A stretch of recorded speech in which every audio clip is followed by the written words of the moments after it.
Okay, another morning again. It's Char Timing TV and meron tayo ditong gagawin na dihalo which is Honda RS 100. Ayan, Honda RS 100.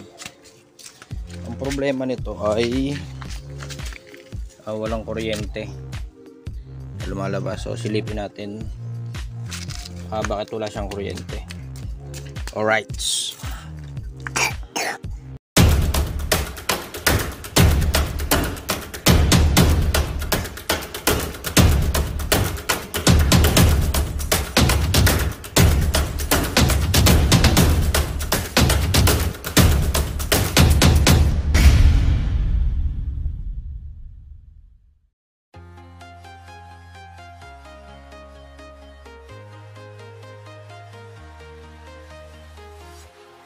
Walking alone, the streets are empty.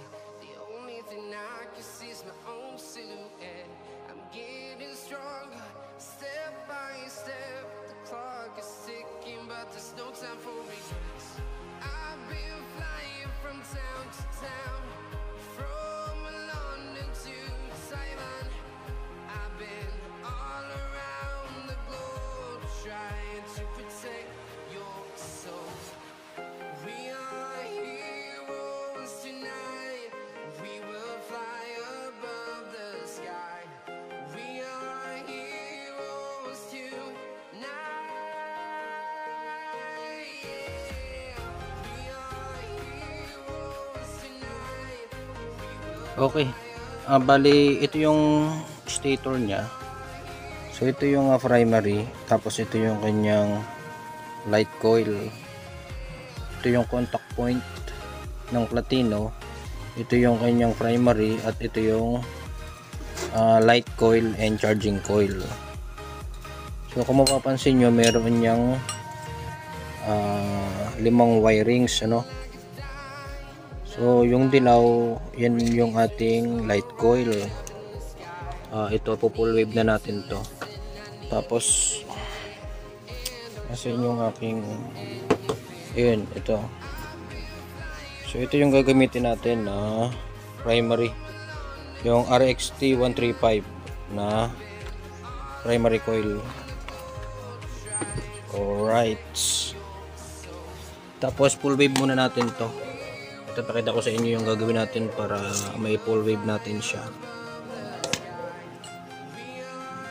Okay, saksak muna natin yung ating hina. Okay, dito sa ating light coil, ito, kung mapapansin nyo, meron siyang groundings. So tatanggalin natin yan, ang groundings na yan.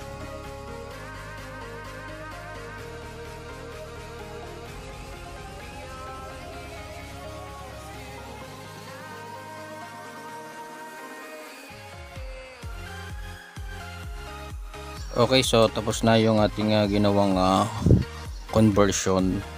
So kung mapapansin nyo, nilagyan ko rin siya ng yellow wire, ano, dito sa ground. So ito yung ground, ito yung pinaka yellow wire. So ito na yung magsisilbing fast charging niya. Tapos ito yung white wire, nilagyan ko rin siya ng white para hindi rin ako maligaw. Tapos pinagduktong na natin itong dalawang ito. So itong dalawang ito yung nakalagay sa yellow wire. So itong yellow wire na to, ito yung nakalagay dito. Okay, so ang ginawa natin, pinagduktong na natin itong dalawa dahil yan talagang dapat magsama. At itong ground, yan na yung pinaka yellow wire. So inilipat lang natin ng pwesto yung wire dahil ito yung lalagyan natin ng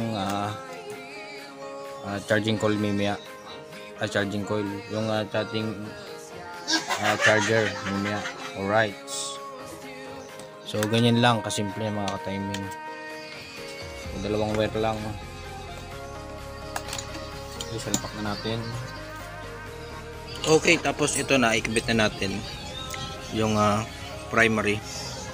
Ito yung pinaka groundings natin, tapos ito yung ilalagay natin sa ignition coil. na DCDI. Kunin ko lang ha.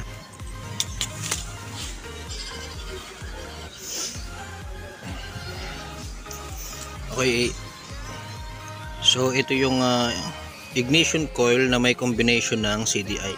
So tinatawag itong 2-in-1 na ginagamit ito para sa X4. Yan, so converted na to, tapos testing na natin kung magkakaroon na siya ng kuryente. So ito matibay ito mga ka-timing. Yung ginawa natin kasi yung luma nito na meron pang condenser tapos contact point. Tumatagal din siya, kaya lang kailangan natin i-adjust yung contact point at yung condenser. So ito matibay na to mga ka-timing. Matagal yan bago masira. So ay kakabit na natin yan at tingnan natin kung may kuryente na. Alright. Okay, ayan, bali yung groundings niya dito na natin inilagay, no, kasi baka magtagas ng langis dito. Dito natin ilagay yung groundings doon na mismo sa tornilyo na yon. Okay, tapos ayan, naka-setup na yan. Okay, yan. Ito yung pinaka charging system.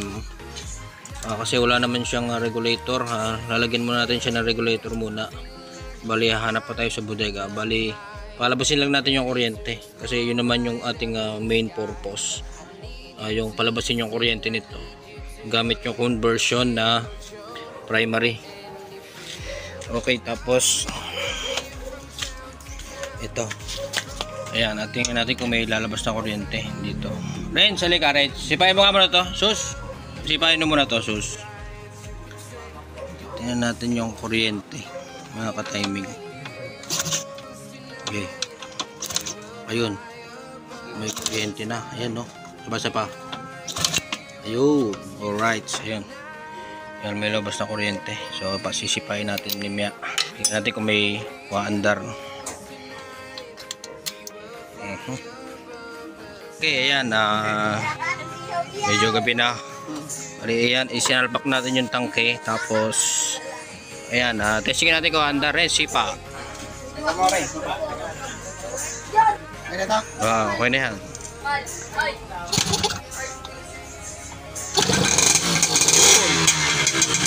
Yun, bandar na siya. Bali, gumana na yung ating CDI. Okay, testing rin, testing. Baklat? Meron, ayan o. Dito? Wala pa lang clutch. Oo nga. Hindi pala matesting, wala pa lang clutch. Ayun o, tinanggal. Diyadala ko nasa yung clutch dito. Taas pa na ka ng minor.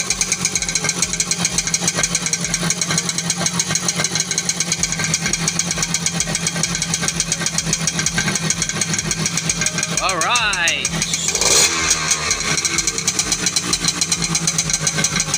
Okay, basag. Ganyan nga yan yun. Aba, Ikaw yun eh. paano to? Basag. Sige, hahanap tayo ng clutch. Hahanap tayo. So, ayan.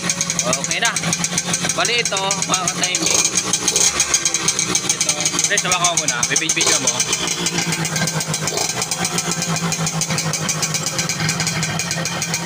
Bali,